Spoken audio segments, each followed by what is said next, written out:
Merriweather Post Pavilion in Columbia, Maryland, CBS proudly presents Julie Andrews' Invitation to the Dance with Rudolf Nureyev, with guest stars Anne Reinking, Ava Evdokimova, Peggy Lyman, Sandman Sims, the Greengrass Clockers, and the Rob Isco Dancers.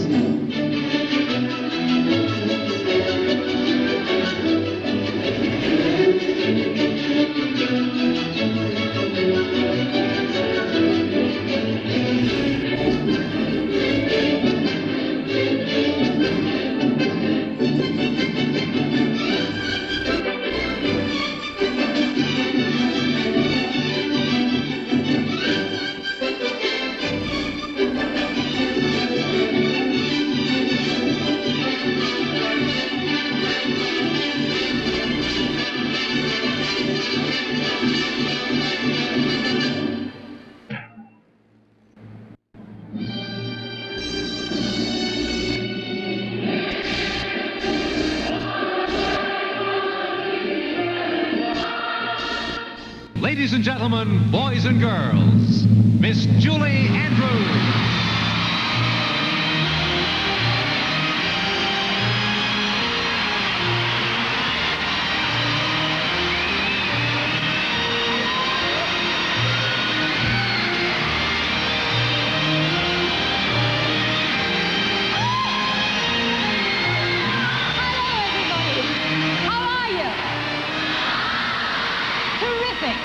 Okay, for my second number, I would like... Did I say something wrong already? All I said was for my second number that I would like... Oh, I get it, I know. I said for my second number. Well, I've already done my first number. Didn't you see it? You did. It started when the voice said, "Ladies and gentlemen, boys and girls, Miss Julie Andrews." Then I kind of danced out onto the center stage. I did. You probably think I walked out here, right? That was a dance. Listen, I'll show you a walk. You ready? This is a walk.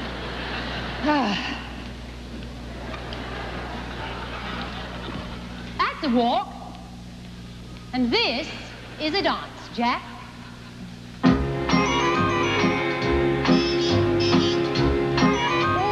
So good. You want to know why it's a dance? I'll tell you. It's movement done in rhythm to a musical accompaniment. And that makes it a dance. Now, it's not a very great dance, but it's a dance nevertheless. So now you know the first thing about dancing. If you can walk, you can dance. Anyone can do it. Anyone can dance. Anyone can do it. There's really nothing to it. Take a little chance. Move your feet to the beat of the music. Don't be an also-ran. The way I view it, if I can do it, anyone can. I was one of those rare people who was born with two left feet. Even I learned how simple it can be. You could do it front ways. Then you could return. Those are true and tried ways. Now you do it sideways. That's the way to learn. Move your feet to the beat of the music. Don't be an also-ran. The way I view it, if I can do it, anyone can. Well, now that we have the legs going so smoothly, let's progress to lesson number 2.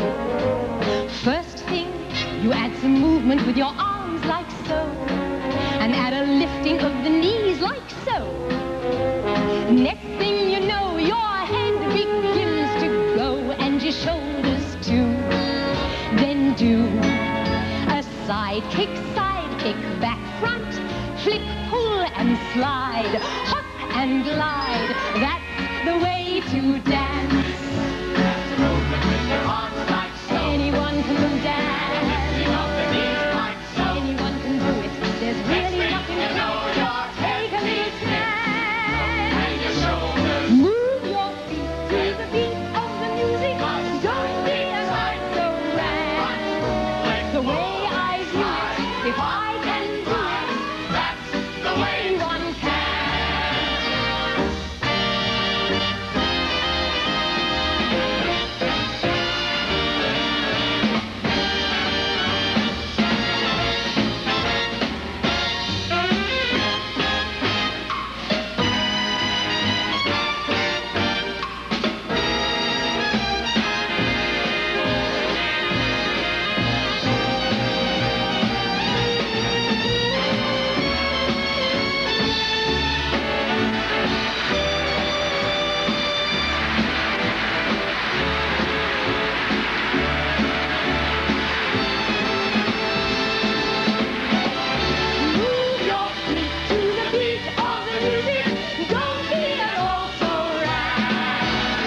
want you all to know that I am just delighted to be part of this wonderful show.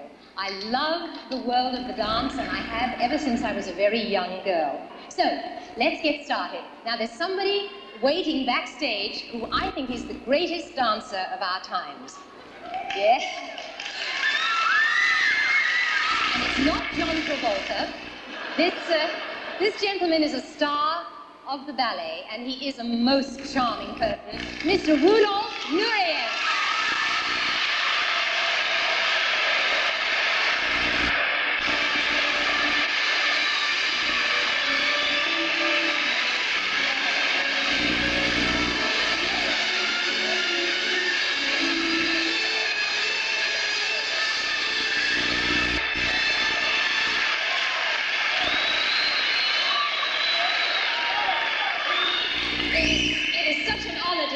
With you. I don't think you have a more ardent fan anywhere in the world.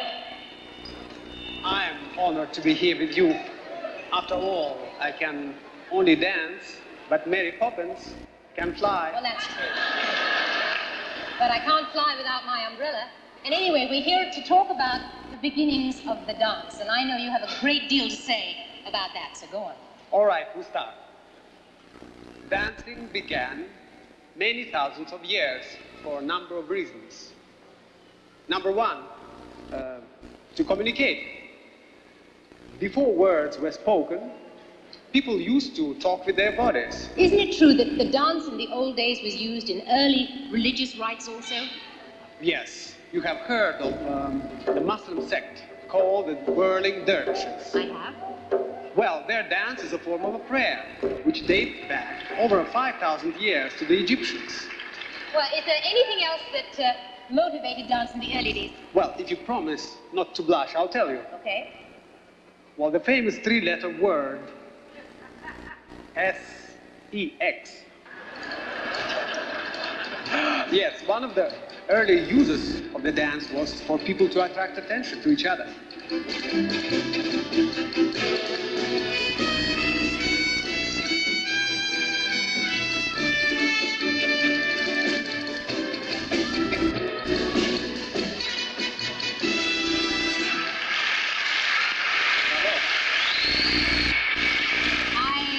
It was working. We mustn't forget one more reason that people have danced, and that is they dance for no reason at all, to let off steam, to have fun. They dance for the pure joy of dancing.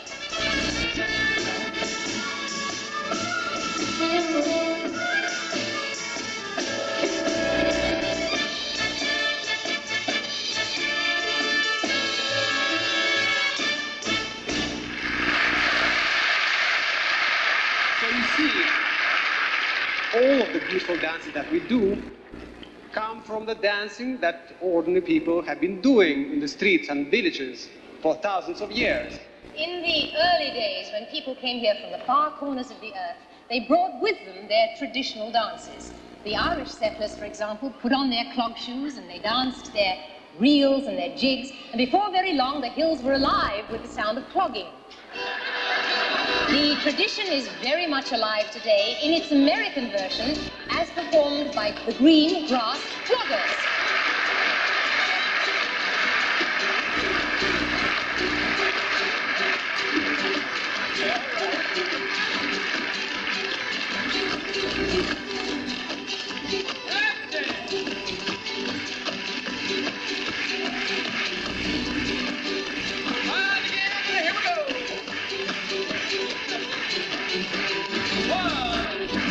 Ladies up,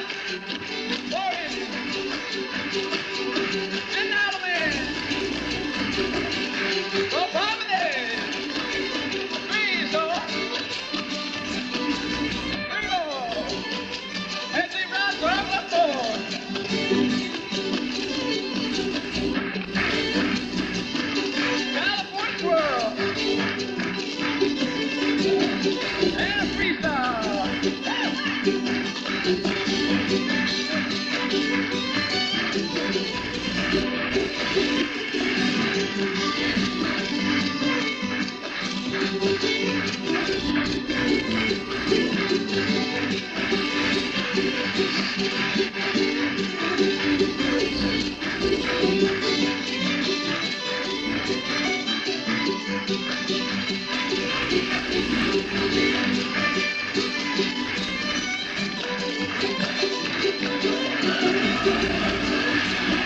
That's heard it now.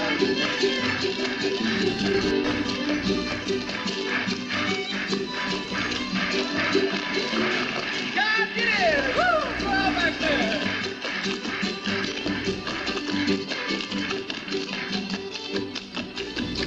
Wow!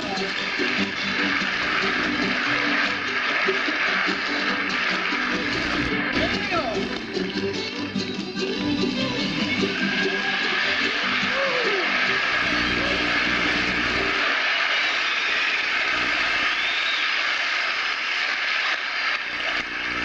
Those fantastic people were the green grass cloggers. And this gentleman over here is Mr. Sandman Sims.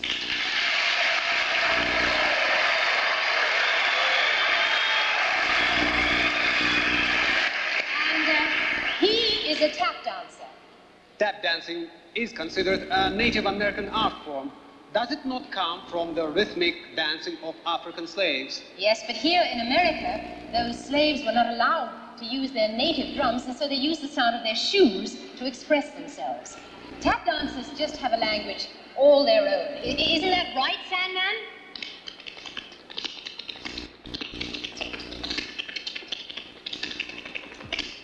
He said that's right. Sounds like a code to me. It isn't a code, Rudy. It's a real language, a vocabulary of steps and movements. For instance, what was that step called you just did? That was the paddle and roll. Sandman, show Rudy an over the top. Over the top? Yep. Aha! And what happens when you put all those steps together? Look out!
Now we come to the most elegant of the dance forms, the ballet.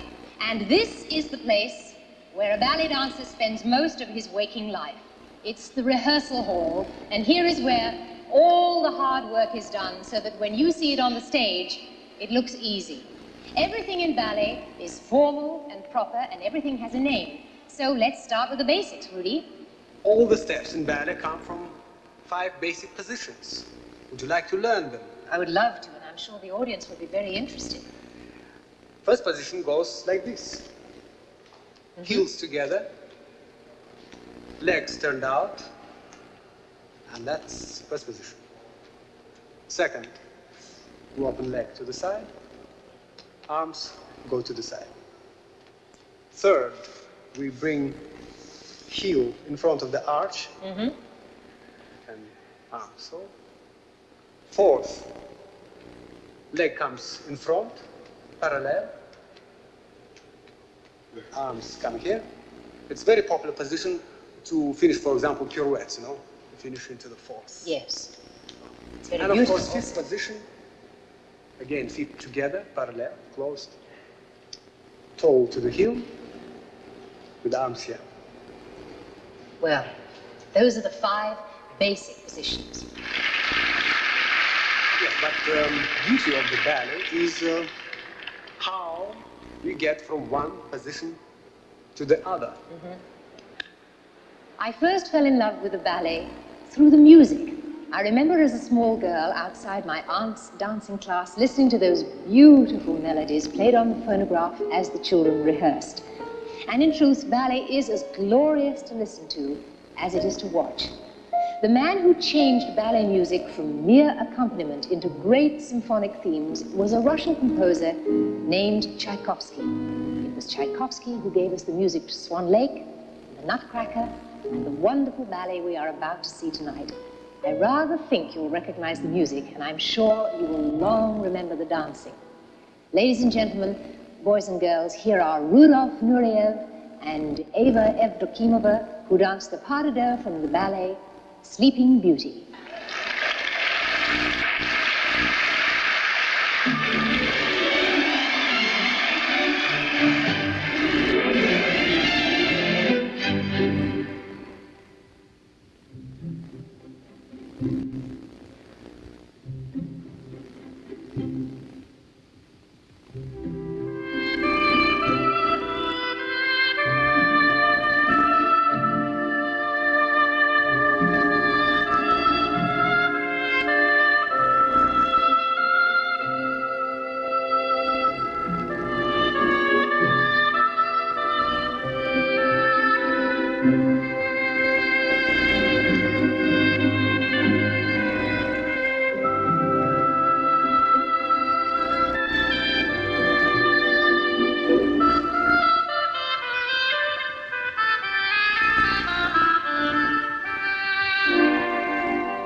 We'll be together with our arms around each other, and will you be my new romance?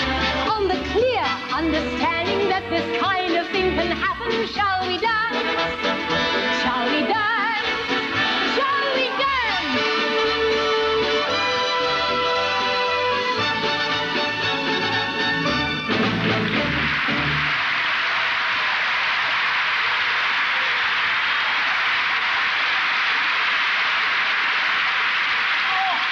That felt marvelous, Rudy.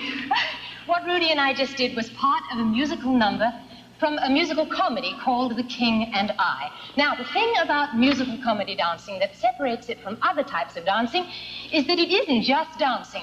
In musical comedy, the dancers also sing, and the singers dance, and the actors sing and dance, and everybody has a fine old time. The thing I find most impressive about dancers in musical comedy is that they know so many styles of dancing. Yes. Jazz, ballet, folk, ethnic, tap, you name it. They do it all. Well, that's because the music comes from all those different sources. Now, shows like West Side Story or Grease, they require contemporary dancing. Oklahoma uses folk and ballet, and Fiddler on the Roof uses ethnic dancing. Don't forget Little Me. Little You? No. Little Me, the musical show, has my favorite number in it. Oh, I bet you mean that very jazzy one. Yes, and I love it. I would give anything to see you do it. Would you like to see Rudy do that number? In that case, stand back, Mama.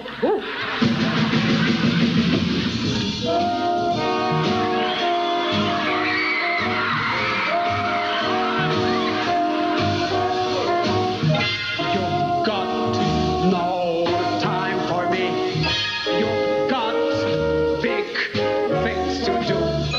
Well, my sweet chickadee, I've got hot news for you. I've got your number. I know you inside out. You ain't no Eagle Scout. You're all at sea. Oh, yes, you brag a lot. Wave your own flag. You are, I'm sure, a lot. You're a lot like me.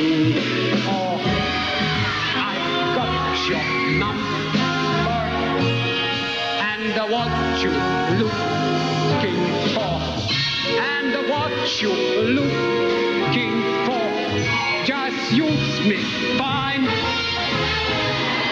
We'll break those rules a lot.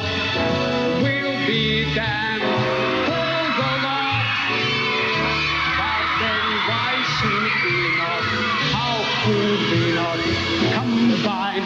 When I've got your number, I've got the glow you got.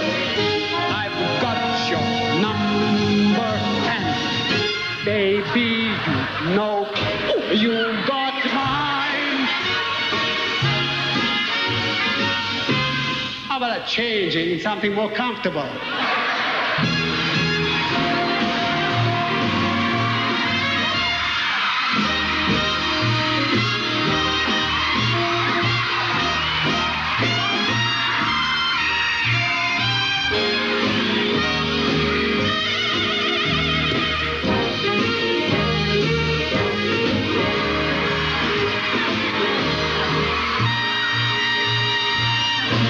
I could tango on a dime for you, baby.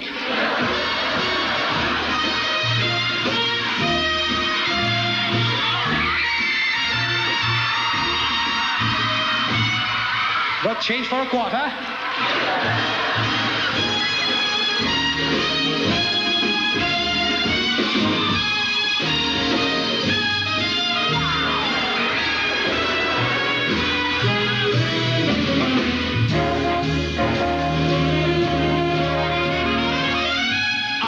Got your number. I've got the glow you've got. I've got your number, baby. No, ooh, got mine.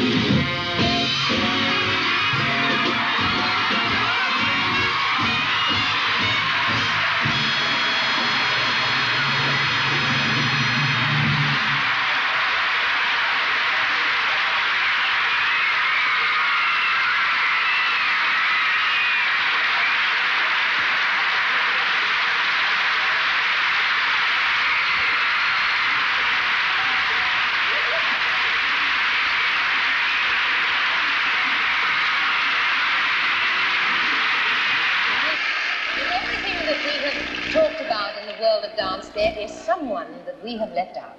Who's that? Ah, Rudy, the boss man, the governor, the top-toe tapper. Oh, yes, the choreographer. The choreographer is the man who makes up the dance. He also teaches all the steps that go into a contemporary dance routine or a classical ballet. What he says goes. And one of today's most inventive musical comedy choreographers is Bob Fosse. Now, like all great choreographers, he has a very distinctive style. The young lady who's about to perform is a perfect interpreter of that style. She's truly a remarkable dancer. It is a pleasure to introduce the star of the film All That Jazz and a host of Broadway shows, Anne Reinking.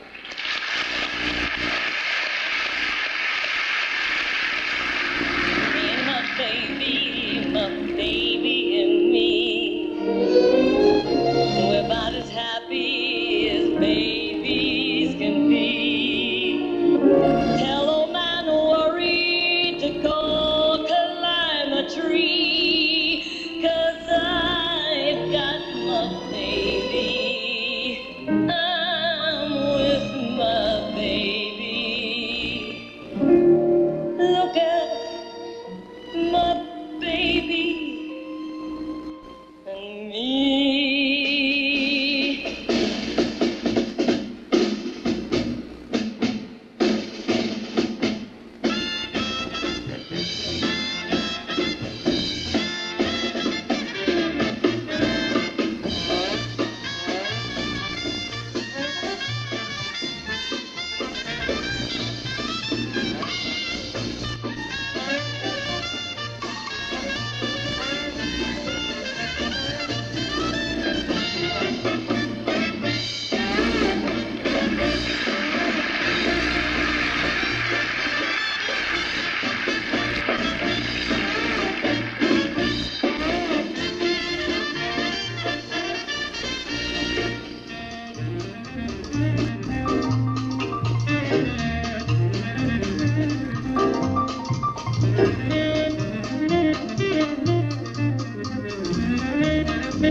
of the Martha Graham technique, danced by Peggy Lyman and prepared by Martha Graham.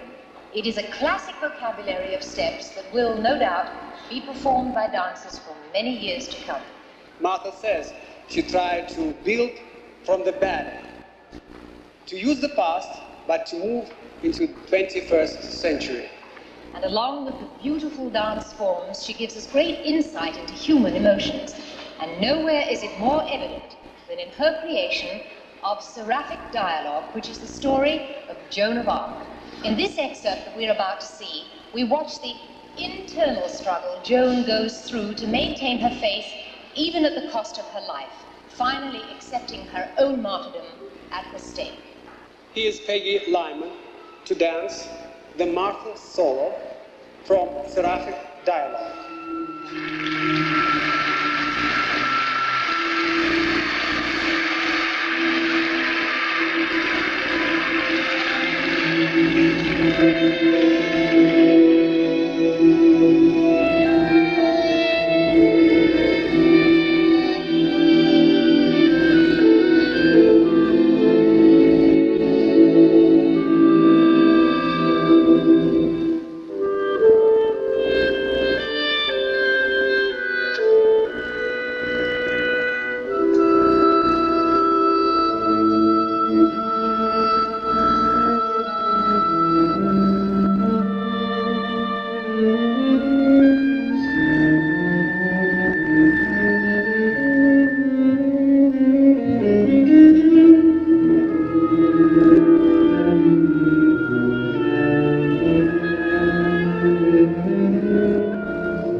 ever wonder how dancers remember all those steps?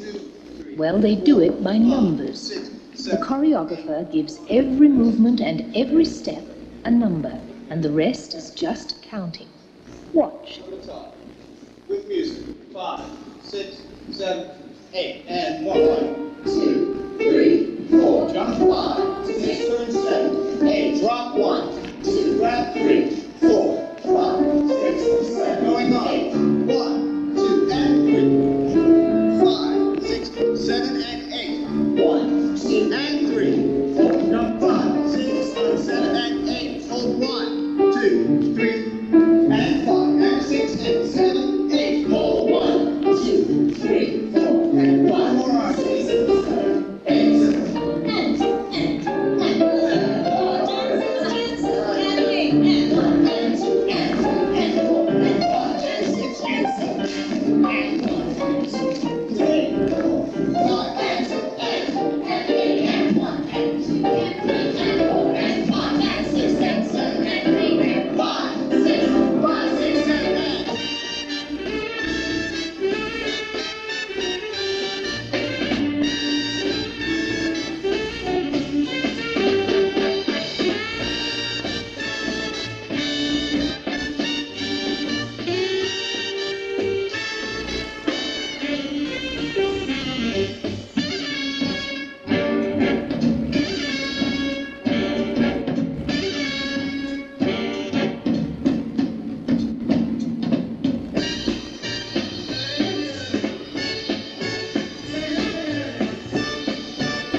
Before we call a halt to this day's festivities, there is one more thing you should know the dancers do at the end of every performance.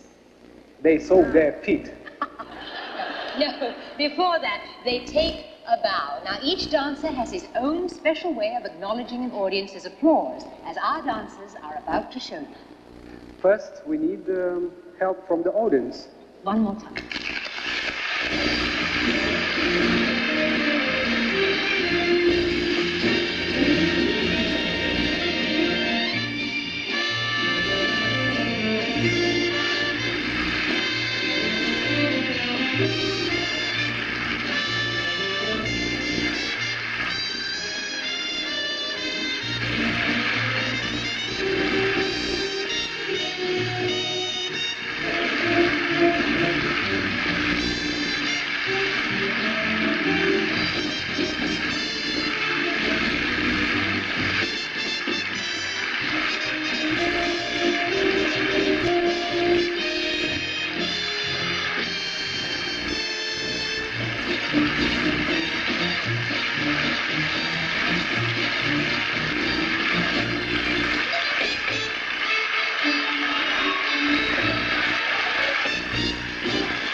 don't miss the animated Christmas classic, Rudolph the Red-Nosed Reindeer, at 8, 7 Central and Mountain.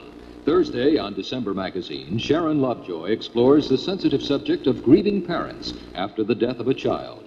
Then visit the world of a 12-year-old fashion model.